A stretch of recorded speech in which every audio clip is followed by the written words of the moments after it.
গতকাল রাত ১টার সময় দাসপাড়া মন্দিরের পশ্চিম পাশে আগুন লেগে একসাথে দুইটা ঘর পুড়ে যায়। বিস্তারিত সবকিছু জানতে পারবেন এই ভিডিওর মাধ্যমে। হ্যালো, আসসালামু আলাইকুম এভরিওয়ান, কি অবস্থা সবার? আশা করি সবাই ভালো আছেন। আলহামদুলিল্লাহ, আমিও ভালো আছি। আমি এই মুহূর্তে আছি বিক্রমপুর মুন্সিগঞ্জ টঙ্গিবাড়ি উপজেলা আরিয়ল ইউনিয়ন দাসপাড়া মন্দিরের পশ্চিম পাশে কানু দাসের বাসায়। গতকাল রাত আনুমানিক ১টার সময় আগুন লেগে কানু দাসের দুইটা ঘর পুড়ে যায়। ঘটনাটি শুনতে পেরে আশেপাশে থাকা গ্রামের মানুষজন ছুটে চলে আসে কানু দাসের বাসায় আগুনটি নিয়ন্ত্রণ করার জন্য।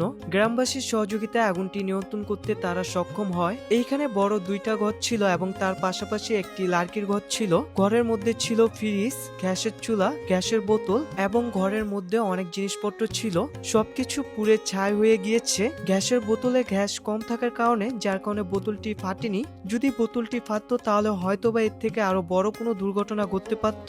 এই ঘর দুইটার পাশে যে ঘরটি ছিল সেই ঘরটির পিছনের বেড়াটি পুড়ে যায়। পানির ট্যাঙ্কি, পাইপলাইন, কারেন্টের তার এগুলোও পুড়ে যায়। এই এরিয়াটা হচ্ছে একটি ঘনবসতি এরিয়া। যে দুইটা ঘরে আগুন লেগেছে এটার পাশাপাশি অনেকগুলা ঘর ছিল এবং মন্দির ছিল।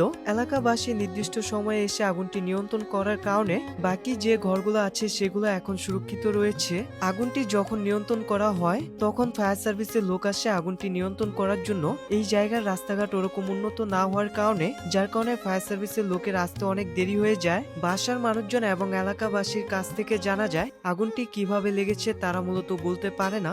যে ঘরগুলোতে আগুন লেগেছে সে ঘরে রাত্রে মূলত কেউ থাকে না। বাসার মানুষ সবাই সুরক্ষিত রয়েছে, ওরকম কোনো কিছু হয়নি বাসার মানুষজনের। শুধুমাত্র ঘর এবং ঘরে থাকা জিনিসপত্র পুড়ে যায়।